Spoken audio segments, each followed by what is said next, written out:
దేవునికే మహిమ కలుగునుగాక. ఈ 21వ దినము ఉపవాస ప్రార్థనకు చేరువచ్చిన మీ అందరికీ ప్రభునామం పేరిట వందనాలు. ఎన్నో విషయాలు దేవుని వాక్యంలో నుంచి మనం నేర్చుకుంటూ వస్తూ ఉన్నాం. సో ఒక విశ్వాసిగా పరిపూర్ణమైన జీవితాన్ని జీవించడానికి ఎలాంటి స్థాయిలో ఎదగాలో నేను దినాన్ని దేవుడు నేర్పిస్తూ వచ్చారు.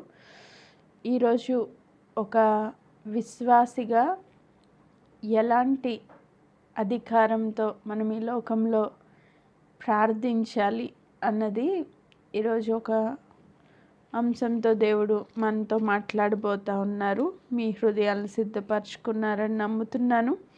ఈ వాక్య భాగము నిమిత్తమై నిర్గమాకాండము 3వ అధ్యాయానికి వచ్చేసరికి మనకు అక్కడ మోషే గారు కనిపిస్తారు.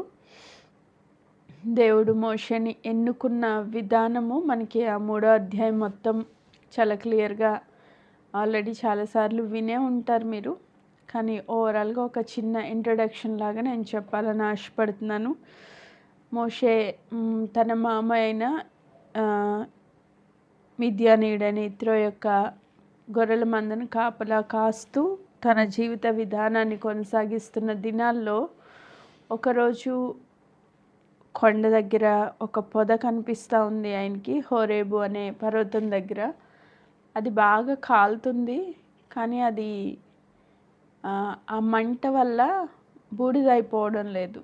అది అలాగే కాలుతూనే కనిపిస్తుంది, కానీ అది మసిగా మారడం కానీ, అది బూడిదైపోవడం కానీ, ఆ మంట ఆరిపోవడం కానీ అలా ఏం లేదు. ఇదేదో ఒక గొప్ప వింతలాగా ఆయన కనిపించిందంట. అక్కడికి వెళ్ళడం జరిగింది. ఆ అగ్ని పొదలో నుంచి దేవుడు ఆయనకి ప్రత్యక్షమై ఆయన నామాన్ని ప్రకటించినట్లుగా మనం చూస్తాం. సో ఈ కాన్వర్జేషన్ అంతట్లో దేవుడు మోషే గారితో మాట్లాడుతూ ఉన్నప్పుడు 4వ అధ్యాయానికి వస్తే దేవుడు చెప్తారు, నేను నిన్ను ఐగుప్తు దేశానికి పంపించాలనుకుంటున్నాను. నా ప్రజలను విడిపించడానికి ఒక రక్షకుడుగా నువ్వు వెళ్ళాలి అని చెప్పినప్పుడు అక్కడ మోషే మాట్లాడడం మొదలు పెడతారు. 4వ అధ్యాయంలోనికి వస్తే, అందుకు మోషే చిత్తగించుము, వారు నన్ను నమ్మరు, నా మాట వినరు, యెహోవా నీకు ప్రత్యక్షము కాలేదందురని ఉత్తరం ఇయ్యగా. నిజంగా దేవుడు ప్రత్యక్షమైనప్పటికీ ఇప్పుడు నేను వెళ్ళి దేవుడు నాకు ప్రత్యక్షమయ్యారు, నేను ఉన్నవాడను అనువాడనని ఆయన నాకు ప్రకటించారు, నన్ను వెళ్ళి మిమ్మల్ని విడిపించమన్నారు అని నేను చెప్తే వాళ్ళు నన్ను నమ్మరు, ఎట్టి పరిస్థితుల్లో వాళ్ళు నన్ను నమ్మరు అని మోషే చెప్తా ఉన్నారు. అప్పుడు 2వ వచనంలో మోషే గారితో దేవుడు మాట్లాడుతూ, యెహోవా నీ చేతిలోనిది ఏమిటని అతన్ని అడిగాను. నీ చేతిలో ఏముంది అని అడిగారంట. అందుకు అతడు కర్ర అనెను. ఇప్పుడు మోషే గారి చేతిలో ఏముంది? కర్ర ఉంది. ఎందుకు కర్ర? గొర్రెలను కాయడానికి. ఏమేన్ గొర్రెలు ఎక్కడైనా దారి తప్పిపోతే ఆ కర్ర ద్వారా సరి చేయడానికి, లేదా ఏదైనా దాడి చేస్తే ఆ కర్రతో అడ్డుకోవడానికి, లేకపోతే వాటికి ఫుడ్ కావాల్సి వస్తే ఆ కర్ర యూజ్ చేసి తీయడానికి, సంథింగ్. ఈ కర్ర గొర్రెల కాపరి చేతిలో కర్ర ఉంటుంది కదా, సో అట్లాగా గొర్రెల మందలు తోలడానికి ఉన్న కర్ర ఉంది. సో అది దేవుడు అడుగుతున్నారు, నీ చేతిలో ఏముంది అని చెప్పి. అందుకు మోషే చెప్తున్నారు, అది కర్ర అని చెప్పారు. 3వ వచనం, అప్పుడు ఆయన నేలను దానిని పడవేయమని అనెను. అతడు దాన్ని పడవేయగా, నేలను పడవేయగానే అది పాము ఆయను. మోషే దాని నుండి పారిపోయాను. సో నేల మీద పడేసే అనగానే పడేశారంట. పడేయగానే అదేమైపోయింది? పాము అయిపోయింది. పాము అవ్వగానే ఈయన భయపడ్డారు, వెనక్కి పారిపోయారు. పారిపోయినప్పుడు దేవుడు చెప్తున్నారు, అప్పుడు యెహోవా నీ చెయ్యి చాపి దాని తోక పట్టుకొనమనగానే అతడు తన చెయ్యి చాపి దాన్ని పట్టుకొనగానే అది అతని చేతిలో కర్ర ఆయను. ఇప్పుడు అదేమైపోయింది? మళ్ళీ కర్ర అయిపోయింది. ముందేమో పాము అయింది, తర్వాత ఏమో కర్ర అయింది. సో ఈయనకేం అర్థం అవ్వలేదు. ఫస్ట్ చూడగానే కొంచెం భయం, పాము అనగానే ఎవరికైనా భయమే కదా. సో అది సర్పము అనేది విష జంతువు కాబట్టి భయపడతాం. సో మళ్ళా చేత్తో పట్టుకోవాలంటే కూడా చాలా ధైర్యం ఉండాలి. దేవుడు చెప్తున్నారు సరే, కానీ దానికి ఒబీడియన్స్ చూపించడం, విధేయత చూపించడం కూడా చాలా కష్టం. సిచ్యువేషన్ అలా ఉంది అక్కడ. ఆ పాము బడగెత్తి మోషంగా చూస్తూ ఉందనుకోండి, వెళ్ళి దాని తోక పట్టుకోవాలంటే చాలా ధైర్యం ఉండాలి. ఇంకొకటి, దేవుడు చెప్పిన మాట పైన చాలా విశ్వాసం ఉండాలి. ఈ రెండు, ఒకటి ధైర్యం, రెండు విశ్వాసం ఉంటే తప్ప ఆ కార్యం చేయలేరు. ఈయన చాలా ధైర్యంగా విశ్వాసంతో వెళ్ళి తోకను పట్టుకున్నప్పుడు అది మళ్ళీ కర్ర అయిపోయింది, ఈయన చేతిలోకి వచ్చేసింది. సో ఇప్పుడు ఆ కర్రను చూసినప్పుడల్లా ఏం గుర్తొస్తుంది ఆయనకి? కర్రను చూసినప్పుడల్లా ఇది ఒక పాములా మార్చబడింది, మళ్ళీ కర్ర అయింది అని గుర్తొస్తుంది కదా. సో ఈ ఒక్క ఎగ్జాంపుల్ తీసుకుని నేను ముందుకు వెళ్ళలేను ప్రభు, వాళ్ళు అయినా నమ్మరు. అండ్ వాళ్ళు ఎలాంటి ప్రజలు నాకు తెలుసు, మా స్వజనంగమే కదా. సో నాకు తెలుసు, అయినా వాళ్ళ నంబర్ నాకు తెలుసు కదా అన్నప్పుడు రెండవ సూచన కూడా దేవుడు అక్కడ ఇస్తారు. నీ చెయ్యి చెస్ట్ మీద పెట్టుకో అన్నప్పుడు ఆ చెయ్యి కుష్టి వ్యాధి కలిగిందిగా మారుతుంది. మళ్ళీ ఆ చెస్ట్ నుంచి తీసినప్పుడు మళ్ళీ సెకండ్ టైం పెట్టినప్పుడు అదంతా హీల్ అయిపోద్ది. సో కుష్టి వ్యాధి అంతా మళ్ళీ తగ్గిపోద్ది. అంటే ఇలా నేను అద్భుతాలు చేయగలను అని దేవుడు సూచనల కింద చెప్తూ ఉంటారు. ఇంక ఇదంతా ఎన్ని చెప్పినా కూడా మోషే గారు అంటారు, ప్రభు నాకు నోటి మాంద్యం ఉంది, నేను వెళ్ళలేను, నేను ధైర్యంగా మాట్లాడలేను అన్నప్పుడు ప్రభు కొంచెం కోపం వస్తుంది. నేను ఇన్ని చెప్పినా కూడా నువ్వు ఎందుకు వినట్లేదు? సరే, నీకు ఒక ప్రవక్తగా నీ అన్నయ్యన అహరోన్ని ఇస్తున్నాను, ఇద్దరు కలిసి వెళ్ళండి అని చెప్తారు. ఇంకా ఫైనల్గా దేవుడు కన్క్లూడ్ చేస్తూ ఆ కాన్వర్జేషన్ని, ఆ మాటల్ని కన్క్లూడ్ చేస్తూ 17వ వచనానికి వచ్చేసరికి, ఈ కర్రను చేత పట్టుకుని దానితో ఆ సూచక క్రియలు చేయవలనని చెప్పాను. ఇప్పుడు ఆయన చేతిలో ఉన్న కర్రను పట్టుకుని దేవుడు చెప్పిన ప్రతి సూచక క్రియ ఐగుప్తు వెళ్ళి ఫరో ఎదుట నువ్వు చేయాలి అని దేవుడు ఆ సంభాషణ ముగించినట్లుగా మనం చూస్తాం.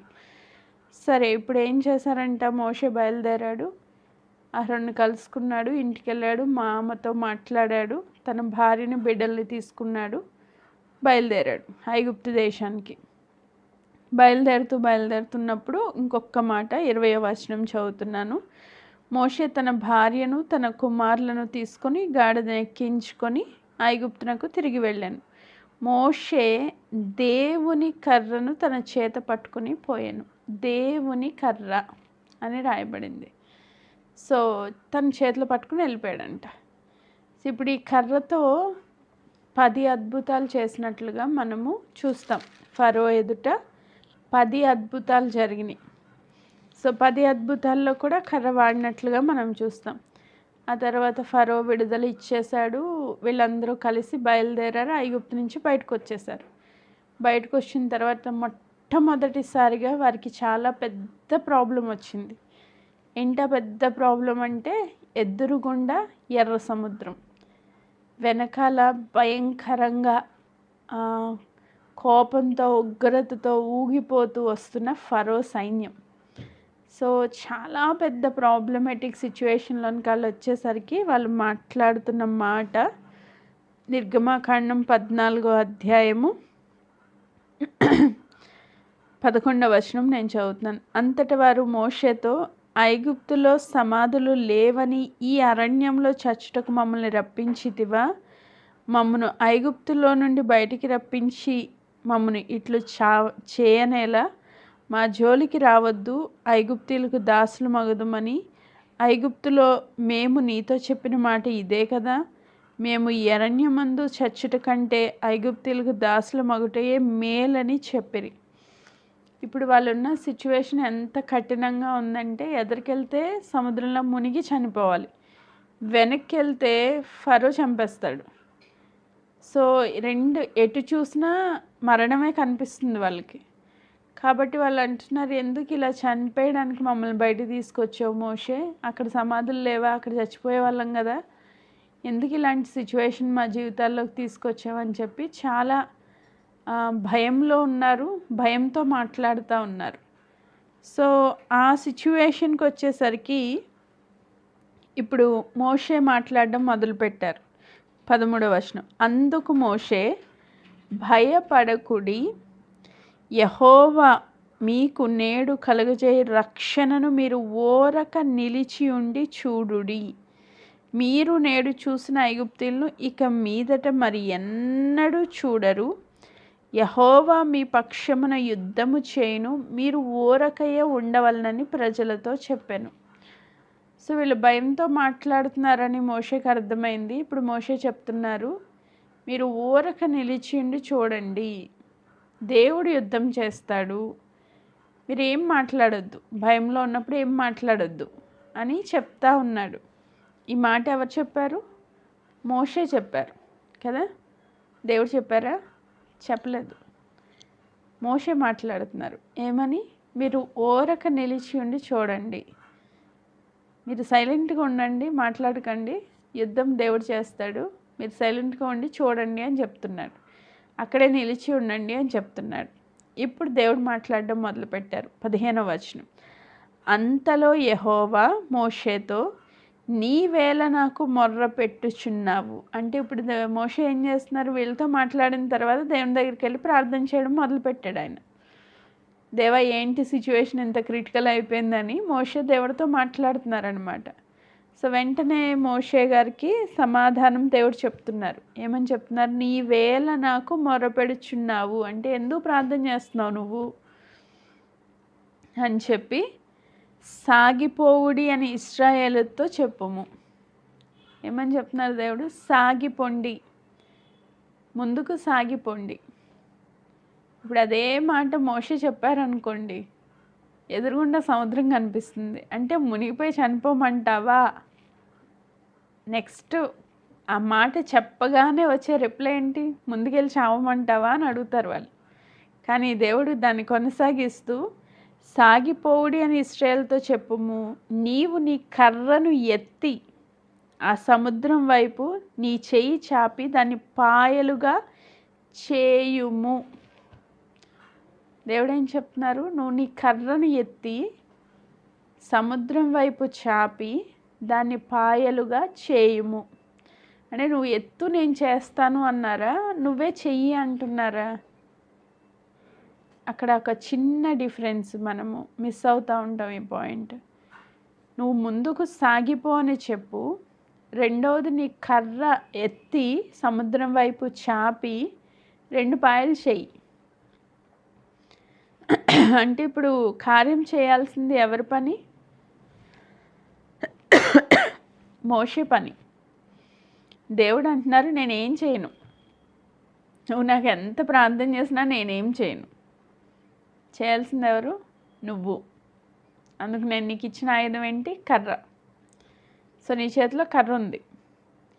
దేవుడు ఏం చెప్పారు? ముందే 4వ అధ్యాయంలో చదివాం మనం, ఈ కర్రతో నువ్వు సూచక క్రియలు చేయాలి, ఈ కర్ర పట్టుకుని వెళ్ళిపో నువ్వు అని చెప్పారు. సో కర్ర చేతి పట్టుకున్నాడు, బయలుదేరాడు. అప్పటికే 10 అద్భుతాలు కర్ర ద్వారా జరిగించారు. సో ఇప్పుడు మరలా భయం వేసినప్పుడు, నేనేం చేయను ప్రభు, నువ్వు చేయాలి అని ప్రార్థన చేస్తూ ఉన్నప్పుడు దేవుడు చెప్తున్నారు, నేను చేసేది ఏం లేదు, నువ్వే చేయాలి. కర్రెత్తు 2 పాయలు చేయి సముద్రాన్ని అని చెప్పినప్పుడు, అప్పుడు ఇశ్రాయేలీయులు సముద్రమున మధ్యను ఆరిన నేల మీద నడిచిపోవుదురు. ఇదిగో నేనే ఐగుప్తీయుల హృదయములను కఠిన పరచుదును, వారు వీరిని తరుముదురు. నేను ఫరో వలన అతని సమస్త సేవకులను, అతని రథము వలనను అతని గుర్రపు రౌతుల వలనను నాకు మహిమ తెచ్చుకొందును. ఆమేన్. నేను ఫరో వలన, అతని రథముల వలన, అతని గుర్రపు రౌతుల వలన మహిమ తెచ్చుకున్నప్పుడు నేను యెహోవానని ఐగుప్తీయులు తెలుసుకొందురనెను. ఆమేన్. సో ఇప్పుడు దేవుడు చెప్తున్నాడు, నువ్వు చేయి చాపి ఆజ్ఞాపిస్తే సముద్రం 2 పాయలు అయింది, అక్కడ ఆరిన నేల కనిపిస్తుంది, దాంట్లో మీరు నడిచి వెళ్ళిపోండి అని చెప్తున్నారు. మోషే ఏం చెప్పారు? మీరు ఇక్కడే ఉండండి, సైలెంట్గా మెదలకుండా యెహోవా నేడు మీకు కలుగజేయ రక్షణ మీరు ఊరక నిలిచి ఉండి చూడుడి. అక్కడే నిలిచి ఉండి చూడండి అంటున్నారు. అంటే ఎర్ర సముద్రాన్ని ముందే నిలిచి ఉండి చూడండి అంటున్నారు. దేవుడు ఏమంటున్నారు? ముందుకు సాగి వెళ్ళిపోండి అంటున్నారు. ఈ 2 మాటలు మనం గమనిస్తే, ఒకవేళ నిజంగా వాళ్ళు అక్కడే నిలిచి ఉంటే అక్కడ దూత ఆపింది కాబట్టి ఫరో సైన్యం ముందుకు రాలేదు. ఒకవేళ దూత పక్కకి గనక తప్పుకుందనుకోండి, వెంటనే ఫరో సైన్యం వచ్చి వాళ్ళని పట్టుకుంటారు. సో అంటే అక్కడే నిలిచి ఉంటే వాళ్ళు తప్పించుకునే ఛాన్స్ లేదు. ముందుకు వెళ్తేనే వాళ్ళు తప్పించుకోగలుగుతారు. సో దేవుడు చెప్పిన ఇన్స్ట్రక్షన్స్ ప్రకారంగా ముందుకు సాగి వెళ్ళాలి. మనం కూడా మన జీవితంలో ఏం చేస్తామంటే అక్కడే ఆగిపోతాం. దేవుడే ఏదో ఒక కార్యం చేయాలి, దేవుడే ఒక అద్భుతం చేయాలి, దేవుడే దిగి రావాలి ఈ సిచ్యువేషన్స్లోకి అని మనం అక్కడే నిలబడి ఉంటాం. కానీ దేవుడేమంటారు? నేను ఆల్రెడీ అన్నీ చేసేసాను నీకోసం, నువ్వు ముందుకెళ్ళు, విశ్వాసంతో నువ్వు ముందుకెళ్ళు అని దేవుడు చెప్తున్నారు. మనం మాత్రం అక్కడే నిలబడి ఉంటాం. దేవుడు అద్భుతం చేసి అంటే రాజమార్గము దేవుడు కనపడిస్తేనే నేను ముందు ఒక అడిగేస్తాను, విశ్వాసంతో నేను అడిగేయను అని చెప్పి అక్కడే నిల్చుని ఉంటాం మనం. సో ఈరోజు దేవుడు ఏం చెప్తున్నారంటే, ఆల్రెడీ దేవుడు మనకి ఏమిచ్చారంటే మోషేకి కర్ర ఇచ్చారు. కర్ర ఇచ్చినప్పుడే దేవుడు చెప్పారు, ఈ కర్రతో నువ్వు సూచక్రియలు చేయాలి అని. సో ఈ స్టోరీని కట్ చేస్తే క్రొత్త నిబంధనకు వచ్చేసరికి సిలువ తర్వాత నూతన నిబంధన విశ్వాసిగా ఈ కర్రకి రిప్రజెంట్ చేస్తూ దేవుడు మనకి కొన్ని ఆయుధాలు ఇచ్చారు. ఏంటి ఆయుధాలు మనం తెలుసుకుందాం. వాటి ద్వారా మనం ముందుకు కొనసాగాలి. ఎక్కడున్న వాళ్ళం అక్కడే ఆగిపోకూడదు. పరిస్థితులు కఠినమైనప్పుడు, మన ముందు ఎర్ర సముద్రం లాంటి సిచ్యువేషన్స్ వచ్చినప్పుడు మనం వాటిని జయించాలి. జయించడానికి విశ్వాసులకి కొన్ని ఆయుధాలు దేవుడు ఇవ్వడం జరిగింది. ఏంటి ఆయుధాలు అన్నది మనము ఈరోజు వాక్యంలో నుంచి నేర్చుకుందాం. ఇంకా దేవుడే వస్తారు, దేవుడే చేస్తారు, దేవుడు చేసిన తర్వాత నేను ఇక్కడి నుంచి కదులుతాను అన్నట్లుగా కాకుండా, దేవుడు ఆ కర్రని మోషేకి ఇచ్చినట్లుగా నూతన నిబంధన విశ్వాసిగా మనకిచ్చిన ఆయుధాల గురించి ఈరోజు మనము నేర్చుకుంటా ఉన్నాం. ఆమేన్. దీని కొరకు ఎఫెసీలకు రాసిన పత్రిక, ఎఫెసీ పత్రిక 6వ అధ్యాయము, ఎఫెసీ పత్రిక 6వ అధ్యాయము 17వ వచనాన్ని నేను చదువుతున్నాను. మరియు రక్షణను శిరస్త్రాణమును దేవుని వాక్యమును ఆత్మ ఖడ్గమును ధరించుకొనుడి. ఖడ్గము అంటే ఏంటి? కత్తి. సో ఒక యుద్ధాన్ని జయించాలి అంటే, ఒక శత్రువుతో పోరాడాలి అంటే కత్తి అనే ఆయుధం చాలా ముఖ్యమైనది. కత్తి పట్టుకోకుండా యుద్ధానికి వెళ్ళారనుకోండి, ఖచ్చితంగా ఓటమే వస్తుంది వాళ్ళకి. ఇంకా ఈ బళ్ళెం లేదు అంటే కత్తి లేదు, డాల్ ఉంది, చెప్పులు ఉన్నాయి, హెల్మెట్ ఉంది, అన్నీ ఉన్నాయి వాళ్ళకి, కానీ చేతిలో కత్తి లేదు. ఎంతసేపు ఏం చేయగలుగుతాడు? తలకి దెబ్బ తగలకుండా హెల్మెట్ ద్వారా కాపాడుకుంటూ ఉంటాడు, బాణాలు పడకుండా దీన్ని ఏమంటారు, డాల్తో ప్రొటెక్ట్ చేసుకుంటూ ఉంటాడు. కానీ ఎదురు దాడి చేయలేడు, ఎందుకంటే తన చేతిలో కత్తి లేదు కాబట్టి. దేవుడు కత్తిగా మనకేమిచ్చారంట? వాక్యం అనే ఆత్మ ఖడ్గాన్ని ఇచ్చారు. సో ఈరోజు ప్రతి విశ్వాసి చేతిలో ఈ ఆయుధం ఉంది. దాన్ని మనం మొదటిగా గుర్తించాలి. యేసుక్రీస్తు ప్రభువు కూడా ఏమొచ్చింది? శోధన వచ్చింది సాతాను నుంచి. ఆఫ్టర్ 40 days 40 దినాలు ఉపవాసం ఉన్న తర్వాత సాతాను వచ్చి శోధించడం మొదలుపెట్టాడంట. అప్పుడు ప్రభు వాడిన ఆయుధం ఏంటి అంటే వాక్యం అనే ఖడ్గాన్ని దేవుడు వాడారు. హల్లెలూయా. ఈరోజు మన కంటికి కనిపించని దాడి చాలా మన మీద ఉంది. ఒత్తిడికరమైన పరిస్థితులు నీ జీవితంలోకి వచ్చినప్పుడు, ఫైనాన్షియల్ ప్రాబ్లమ్స్తో నువ్వు నలిగిపోతూ ఉన్నప్పుడు, అనారోగ్య సమస్యలో నువ్వు పడిపోయినప్పుడు, కుటుంబ పరిస్థితులు తారుమారైపోయినప్పుడు, భయంకరమైన ఎర్ర సముద్రం లాంటి సమస్య నీ జీవితంలో కనబడతా వచ్చినప్పుడు, నువ్వు ఒక మూల కూర్చుని ఏడ్చి ఈ సమస్య నన్ను చంపడానికే వచ్చింది, లేదా దీని తర్వాత నాకు మరణం తప్ప వేరే దిక్కు లేదు అని ఆ ఇశ్రాయేలు ప్రజల్లాగే ఏడవడము దేవుని చిత్తము కాదు. ఆమేన్. వాళ్ళందరూ ఏడుస్తూ ఉన్నారంట. మోషే వెళ్ళి దేవుని సన్నిధిలో మొర్రపెట్టినప్పుడు దేవుడు ఏమన్నారు? నువ్వు ఎందుకు నాకు ప్రార్థన చేస్తున్నావు? నువ్వు వెళ్ళి నీ కర్ర చాపు, ఆ సముద్రం పాయలైపోద్ది. అంటే దానికి సొల్యూషన్ వచ్చేస్తుంది. ఇప్పుడు మన చేతిలో దేవుడు ఏం ఆయుధం పెట్టారు? వాక్యాన్ని పెట్టారు. ఎప్పుడైతే వాక్యాన్ని విశ్వాసంతో పలకడం మొదలు పెడతామో వెంటనే ఆ సమస్యకు పరిష్కారము అనేది మనం చూడగలుగుతాం. ఎక్కడ చూస్తాం? శరీరానుసారంగా ఈ వరల్డ్లో ఒకవేళ వెంటనే చూడకపోయినప్పటికీ ఖచ్చితంగా ఆత్మలో మనం ఏమై ఉన్నామో మనం దృష్టించుకుని, ఎస్, దేవుడు నాకు ఆ క్రియేటివ్ పవర్ని నా నోటిలో పెట్టారు, వాక్యము ద్వారా నేను దీన్ని జయించగలను అనే నమ్మకంతో విశ్వాసంతో ఎప్పుడైతే పలుకుతామో ఆ క్షణమే మనకి దేవుడి దగ్గర నుంచి ఆ గొప్ప జవాబును మనం పొందుకుంటామంట. ఆమేన్. నాలుకలో శక్తి ఉంది, మనం నేర్చుకున్నాం. జీవ మరణములు నాలుక వశము అని. నువ్వు ఒత్తిడికరమైన పరిస్థితిలో ఉన్నప్పుడు, భయంకరమైన శ్రమలో ఉన్నప్పుడు నువ్వు భయపడడం దేవుని చిత్తం కాదు, కానీ దేవుడిచ్చిన ఆత్మ ఖడ్గము, అంటే నీకు వాగ్దానాలు ఉన్నాయి, దేవుని మాట ఉంది, ఆ సిచ్యువేషన్లో ఏం పలకాలో పరిశుద్ధాత్మ దేవుని యొక్క ప్రేరణ ఉంది. వాక్యం బాగా చదవాలి. ఎందుకు చదవాలి? ఎంత వాక్యం నువ్వు తెలుసుకుంటే అంత విశ్వాసంతో నువ్వు పలకగలుగుతావు. నీకు అనారోగ్యం వచ్చింది, వెంటనే మనకు గుర్తు రావాల్సింది ఏంటి? వాక్యము. ఆయన పొందిన గాయాలలో నుంచి నాకు స్వస్థత విడుదల అయ్యింది. ఇప్పుడు నేను విశ్వాసంతో దాన్ని క్లెయిమ్ చేసుకుంటున్నాను. యేసు నామంలో నా బాడీ అంత స్వస్థత కలుగును గాక అని నువ్వు పలకాలి. ఆమేన్. నీ భర్త వేరే వాళ్ళతో తిరుగుతున్నారని నీకు తెలిసింది. ఒక స్త్రీగా, ఒక భార్యగా అది చాలా బాధాకరమైన విషయం. ఎర్ర సముద్రం లాంటి పరిస్థితే. చాలామంది బిడ్డలు నాకు చెప్తా ఉంటారు ఇలాంటి సిచ్యువేషన్స్. చెప్పినప్పుడు వాళ్ళ హృదయ స్థితి చూస్తే ఎంత కృంగుదల్లోకి వెళ్ళిపోతారంటే, ఇంకా నా జీవితానికి మరణం తప్ప వేరేది లేదు అన్నట్లు అంత కృంగుదల్లోకి వెళ్ళిపోతుంది. నా వల్ల కావట్లేదు అక్క, నేను తట్టుకోలేకపోతున్నాను ఈ సిచ్యువేషన్స్ అని.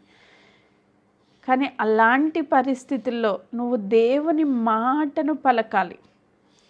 నా భర్తపై వేరే స్త్రీకి అధికారము లేదు, నా భర్తని దేవుడు నాకు జతపరిచారు అని సాతాన్ని నువ్వు ఎదిరించాలి, గద్దించాలి. దేవుని వాక్యాన్ని విశ్వాసంతో పలకాలి. నువ్వు పలికి ప్రార్థించినప్పుడు అక్కడ కార్యం జరిగిద్ది. అంతేగాని నువ్వు ఏడుస్తూ మూల కూర్చుని కృంగిపోతే ఏమీ చూడలేవు. శరీరానుసారమైన మనస్సు దుఃఖానికి తీసుకుని వెళ్ళిపోద్ది. అంటే లోకానుసారమైన దుఃఖము, శరీరానుసారమైన మనస్సు మరణానికి తీసుకుని పోతుందంట. దైవ చిత్తానుసారంగా నువ్వు ప్రార్థన చేసినప్పుడు అది జీవానికి తీసుకుని వెళ్తుంది నేను. ఆమేన్. నువ్వు నీ నోట్లోంచి ఎలాంటి మాటలు రావాలంటే ప్రకటన గ్రంథం 1వ అధ్యాయంలో చూస్తాం. ఆయన నోట్లోంచి ఒక ఖడ్గం బయలుదేరుతూ ఉందంట. ఏంటా ఖడ్గము? దేవుని వాక్యము. మాటే ఒక ఖడ్గంలాగా దూసుకుని వెళ్ళిపోతూ ఉంది. అది ఏం చేస్తుందంటే ప్రతి దాన్ని, శూన్యాన్ని నూతన సృష్టిగా మార్చినట్లు ప్రతి కార్యాన్ని జరిగిస్తుంది అన్నమాట. అలాంటి మాట నీ నోట్లోంచి పలకాలి విశ్వాసంతో. వాక్యాన్ని పలకడం నేర్చుకోవాలి మనం. అది ఒక గొప్ప ఆయుధం. వాక్యమే ఆయుధం మనకి. అది నువ్వు గుర్తించాలి, పలకాలి విశ్వాసంతో. ఎప్పుడైతే అలా పలకడం నువ్వు మొదలు పెడతావో, పరిస్థితులు వ్యతిరేకంగా ఉన్నప్పుడు దేవుని వాక్యాన్ని పలకడం మొదలు పెడతావో, ఆ థింగ్స్ అన్నీ చేంజ్ అయిపోతాయి. ఆటోమేటిక్గా పరిస్థితులు మార్చబడ్డం నువ్వు చూస్తావు. అది నీ జీవితంలో అనుభవంగా మార్చబడుతుంది.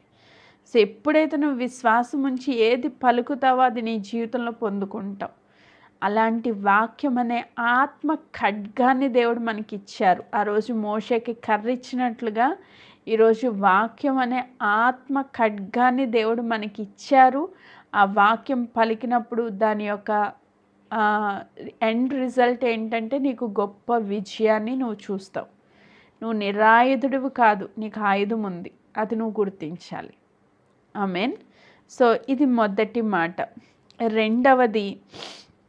రెండవ దాన్ని కూడా మనం నేర్చుకుందాం. మార్కు సువార్త 16వ అధ్యాయము. మార్కు సువార్త 16వ అధ్యాయము 17వ వచనాన్ని నేను చదువుతున్నా. నమ్మిన వారి వలన ఈ సూచక క్రియలు కనబడును.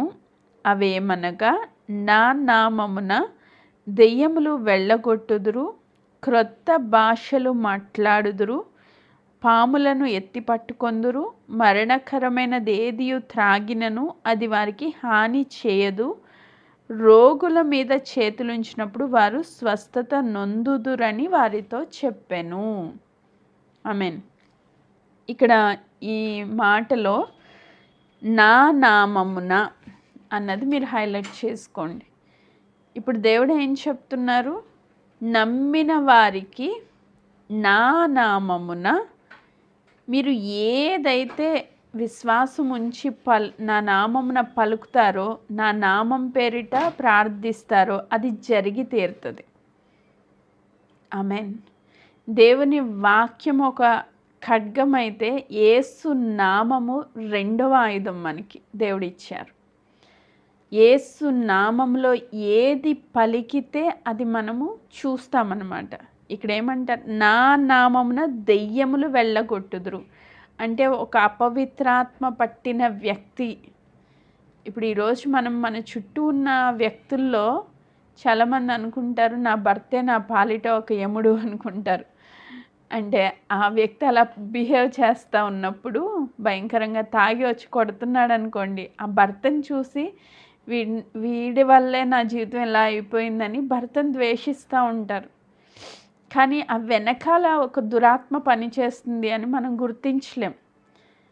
ఆ త్రాగుడికి తీసుకుని పోయి నీ మీద ఎగెయినెస్ట్గా నీకు వ్యతిరేకంగా లేపి నీ కుటుంబంలో ఉన్న శాంతిని సమాధానాన్ని దొంగిలించడానికి ఒక దురాత్మ ఆయనలో పనిచేస్తుంది అన్నది మనం గుర్తించాలి. మొదటిగా ఆ డిజైనింగ్ స్పిరిట్ అనేది మనలో ఉండాలి. ఎందుకంటే పరిశుద్ధాత్మను కలిగిన వ్యక్తులం మనం. నీ సమాధానాన్ని దొంగిలించడానికి, నీ శాంతిని దొంగిలించడానికి దురాత్మలు ఎన్నో రీతిలుగా వర్క్ చేస్తూ ఉంటాయి నీ చుట్టూ. వాడి పని ఏంటంటే దేవుని బిడ్డల్ని డిస్టర్బ్ చేయడమే. అది భర్తలోంచి రావచ్చు, అత్తగారిలోంచి రావచ్చు, వేరే వేరే సమస్యల ద్వారా రావచ్చు. ఏదో ఒక రీతిగా మన మనశ్శాంతి లేకుండా చేయడమే వాడి పని. సో ఇప్పుడు ఆ స్పిరిట్స్ వర్క్ అవుతున్నాయని నువ్వు ఎప్పుడైతే గుర్తుపడతావో వెంటనే యేసు నామంలో గద్దించినప్పుడు అది వాళ్ళని విడిచి వెళ్ళిపోద్దంట. ఆమేన్. మనము అపోస్తుల కార్యాల్లో ఇలాంటివి చాలా చూస్తాం. పౌల్ గారు వాక్యం చెప్పడానికి దేవాలయానికి వెళ్తుంటే పుతోన్ అనే దెయ్యం పట్టిన చిన్న పాప ప్రతిరోజు విసిగిస్తుందంట. సో విసిగిస్తూ ఉన్నప్పుడు ఆయనకి ఇంకా చిరాకు వచ్చి ఒకరోజు మాట్లాడడం మొదలుపెట్టారు. ఒకసారి మాట చదువుతున్నాను చూడండి. అపోస్తుల కార్యాలు 16వ అధ్యాయము 17వ వచనం. ఆమె పౌలును మమ్మను వెంబడించి ఈ మనుషులు సర్వోన్నతుడైన దేవుని దాసులు, వీరు మీకు రక్షణ మార్గంను ప్రచురించి వారై ఉన్నారని కేకలు వేసి చెప్పాను. ఆమె ఇలాగూ అనేక దినములు చేయుచుండెను గనుక పౌలు వ్యాకులపడి దాని వైపు తిరిగి, నీవు ఈమెను వదిలి పొమ్మని యేసుక్రీస్తు నామమున ఆజ్ఞాపించుచున్నానని ఆ దెయ్యముతో చెప్పాను. ఆమె చెప్పింది 100% కరెక్టే. కానీ ప్రతిరోజు కేకలు వేసి చెప్తుందంట. ఇప్పుడు చెప్పేది చిన్న పాప కాదు, తన వెనకాలన్న ఒక దెయ్యము అని పౌల్ గారు గుర్తించారు. ప్రతిరోజు ఇలాగా అరుస్తూ ఉంది, రోజు దేవాలయానికి వెళ్తున్నప్పుడు విసిగిస్తూ ఉంది. ఇంకొక రోజు ఓకే, 2 రోజులు ఓకే, 3 రోజులు అలా కంటిన్యూస్గా చేసేసరికి పౌల్ గారికి విసుగొచ్చి వెనక్కి తిరిగి ఆయన ఏమంటున్నారు, యేసు క్రీస్తు నామమున ఆజ్ఞాపిస్తున్నాను, ఈమెను వదిలి వెళ్ళిపో అని చెప్పారంట. ఆయన నామంలో ఆజ్ఞాపించగానే వెంటనే అది ఆమెను వదిలిపోయాను. వెంటనే అంటే ఇప్పుడు ఆయన నామంలో ఏముంది? శక్తి ఉంది. ఆమేన్. సో అక్కడ దయ్యం విడిచి వెళ్ళిపోయింది. అలాగే ఇలా ఎగ్జాంపుల్స్ చూస్తే చాలా మనకి కనిపిస్తాయి. ఆ పుట్టుకుంటివాడిని కూడా ఆ దేవాలయం దగ్గర పడి ఉన్న పుట్టుకుంటివాడు స్వస్థత పొందడానికి ఆయనకి విశ్వాసం ఉందని గ్రహించి పేతురు గారు చెప్తారు, వెండి బంగారాలు మా యొద్ద లేవు కానీ యేసు నామంలో లేచి నడువుము అని. అంటే నామంలో ఉన్న శక్తి ఏంటో వారు గ్రహించారు కాబట్టి ఆ నామాన్ని వాడడం మొదలుపెట్టారు. అదొక ఆయుధంలాగా వాళ్ళు వాడడం మొదలుపెట్టారు. అక్కడ స్వస్థతలు చూశారు, దెయ్యాలు విడిచి వెళ్ళిపోవడం చూశారు, వారికి ఏది హాని చేయకుండా ఉండడం చూశారు. ఆ నామంలో ఉన్న శక్తిని వారు గ్రహించారు. ఈరోజు ప్రార్థన చేయమన్నప్పుడు మనము వాక్యం అనే ఖడ్గాన్ని వాడాలి. రెండవది యేసుక్రీస్తు నామంలో ఉన్న శక్తిని గ్రహించి మనం వాడడం మొదలుపెట్టినప్పుడు ఖచ్చితంగా దేవుని కార్యాలు మనం చూస్తాం. ఆమేన్. సిచ్యువేషన్స్ హార్డ్గా ఉన్నప్పుడు వాళ్ళు దేవుని దగ్గరికి వెళ్ళి, అయ్యా నువ్వు ఈ దెయ్యాన్ని వెళ్ళగొట్టు అని అడగలా. వాళ్ళు డైరెక్ట్ దెయ్యంతో మాట్లాడుతున్నారు, డైరెక్ట్ ప్రాబ్లమ్ని డీల్ చేస్తూ ఉన్నారు. ఆమేన్. సో సాతాను వచ్చి విసిగిస్తున్నప్పుడు యేసుక్రీస్తు ప్రభు వెళ్ళి తండ్రికి మళ్ళీ ప్రార్థన చేయలేదు. వాక్యము ద్వారా సాతానికి సమాధానం ఇచ్చారు, వాడు విడిచి వెళ్ళిపోయాడు. అలాగే యేసు నామము ద్వారా వాళ్ళని ఆజ్ఞాపించినప్పుడు ఆ దెయ్యాలు వదిలి వెళ్ళిపోయినాయి అంట. సో ఇలాంటి అధికారము దేవుడు మనకు కూడా ఇచ్చారు అని మనము గుర్తించాలి. నీ చేతిలో ఏం ఆయుధం ఉందో నీకు తెలియకపోతే వాడడం కూడా రాదు నీకు. సో నీ చేతిలో ఏం ఆయుధం ఉంది ఈరోజు విశ్వాసిగా అంటే వాక్యం అనే ఖడ్గం ఉంది. యేసు నామమున నువ్వు దేన్నైనా జయించగలవు. అలాంటి శక్తి దేవుడు నీకు ఇచ్చారు, అది నువ్వు గ్రహించాలి. ఆమేన్. ఆ రోజు మోషే చేతిలో కర్ర ఉంది, ఈరోజు మన చేతిలో ఈ 2 ఆయుధాలు ఉన్నాయి. ఇంకా లాస్ట్ అండ్ ఫైనల్గా 3వ ఆయుధాన్ని కూడా నేను పరిచయం చేయాలని ఆశపడుతూ ఉన్నాను. ఇవన్నీ మీకు తెలిసినవి అయి ఉండొచ్చు, బట్ మరొక్కసారి మనము జ్ఞాపకం చేసుకుంటా ఉన్నాం. అపోస్తుల కార్యాలు 1వ అధ్యాయము 8వ వచనాన్ని నేను చదువుతున్నా. 3వ ఆయుధంగా, అయినను అపోస్తుల కార్యాలు 1:8, అయినను పరిశుద్ధాత్మ మీ మీదికి వచ్చినప్పుడు మీరు శక్తి నొందెదరు గనుక మీరు యెరూషలేములోను యూదయ సమరయ దేశంలో ఎందంతటా భూ దిగంతముల వరకును నాకు సాక్షులై ఉందురని వారితో చెప్పెను. ఆమేన్. 3వ ఆయుధం దేవుడు మనకి ఇచ్చింది ఏంటంటే పరిశుద్ధాత్మ. సో ఈ ఆత్మ ఎవరైతే పొందుకుంటారో, పరిశుద్ధాత్మలో ఎవరైతే శక్తి నొందుతారో వారు ఈ లోకంలో దేవుని కోసము గొప్ప శక్తిమంతులుగా దేవుని యొక్క సన్నిధిలో గొప్ప సాక్షులుగా జీవించగలుగుతారు. ఆమేన్. దేవుడు మనకిచ్చిన ఒక గొప్ప ఆయుధం ఏంటంటే పరిశుద్ధాత్మ శక్తి. అంటే ఇది ఒక శక్తి అనే కాదు, దేవుని ఆత్మ ద్వారా మనము నింపబడినప్పుడు దేవుని కోసం ఒక గొప్ప సాక్షిగా ఈ లోకంలో జీవించగలుగుతున్నాం. ఎవరైతే పరిశుద్ధాత్మ శక్తిని కలిగి ఉంటారో వారికి ఈ లోకంలో ఉన్న వారికి ఈ డిఫరెన్స్ అనేది మనకి క్లియర్గా అర్థమైంది. వీరి జీవితం ఒక ప్రత్యేకించబడిన జీవితంగా, దేవుని యొక్క మహిమను కనపరిచే జీవితంగా, దేవుడి కోసం ఒక ప్రత్యేకమైన విధానంలో వీరు నడుస్తూ ఈ లోకానికి వేరై, ఈ లోకంలో ఉన్న వాటిని అనుసరించకుండా ప్రత్యేకమైన జీవితాన్ని జీవిస్తున్నట్లుగా మనం చూస్తాం. అపోస్తుల కార్యాల దగ్గర నుంచి చూస్తే పరిశుద్ధాత్మ శక్తిని పొందుకున్న తర్వాత పేతురు గారు ఎప్పుడూ భయపడలేదు. అంతకుముందు కూడా దేవుడు అధికారం ఇచ్చారు. ఆ అధికారం ఇచ్చినప్పుడు కొన్ని రోజులు వాడబడ్డారు, మళ్ళీ ఆ అధికారంను కోల్పోయి మరలా వెళ్ళి చేపలు పట్టుకోవడానికి భయంలో వెళ్ళిపోయినట్లుగా మనం చూస్తాం. కానీ ఎప్పుడైతే ఈ పరిశుద్ధాత్మ శక్తిని వాళ్ళు పొందుకున్నారో, ఈ అపోస్తల కార్యాలు 1వ అధ్యాయం తర్వాత ఆయన భయపడినట్లుగా మనం ఎక్కడా చూడం. వెను తిరిగినట్లుగా కూడా ఎక్కడా చూడం. ఎక్కడ నిలవబడినా దేవుని కొరకు గొప్ప సాక్షిగా, ఎంతమంది ముందు నిలవబడినా, మరణకరమైన పరిస్థితుల్లో నిలవబడినా కూడా చాలా ధైర్యంగా దేవుని నామాన్ని ప్రకటించడానికి శక్తివంతమైన వ్యక్తిగా పేతురు గారు కానీ, పౌలు గారు కానీ, అపోస్తలులు కానీ, అక్కడున్న సంఘము కానీ ఆత్మ ద్వారా నడిపించబడినట్లు మనం చూస్తాం. అంటే ఈరోజు మనకి దేవుడు 3 ఆయుధాలని పరిచయం చేస్తూ ఉన్నారు. ఒకటి, దేవుని సన్నిధిలో మోషే గారు కర్ర పట్టుకుని ముందుకు వెళ్ళినట్లుగా దేవుని వాక్యాన్ని విశ్వాసంతో పలకడం ద్వారా అది ఒక ఆత్మ ఖడ్గము నా చేతిలో దేవుడు పెట్టారు, నేను బలహీన ఆయుధం లేని వ్యక్తిని కాదు, నాకు దేవుడు గొప్ప ఆయుధాన్ని ఇచ్చారని ముందుగా మనం వాక్యాన్ని వాగ్దానాలను చేత పట్టుకుని మనము ప్రార్థనలోకి వెళ్ళాలి, లేదా సిచ్యువేషన్స్లోకి వెళ్ళాలి. సో రెండవదిగా యేసు నామము, యేసు నామంలో మనకు అధికారం ఇచ్చారని గుర్తించాలి. ఆ నామాన్ని వాడినప్పుడు, ఆ నామమును వాడినప్పుడు, విశ్వాసంతో వాడినప్పుడు ఖచ్చితంగా దెయ్యాలు విడిచి వెళ్ళిపోతాయి, రోగాలు స్వస్థత కలుగుతుంది.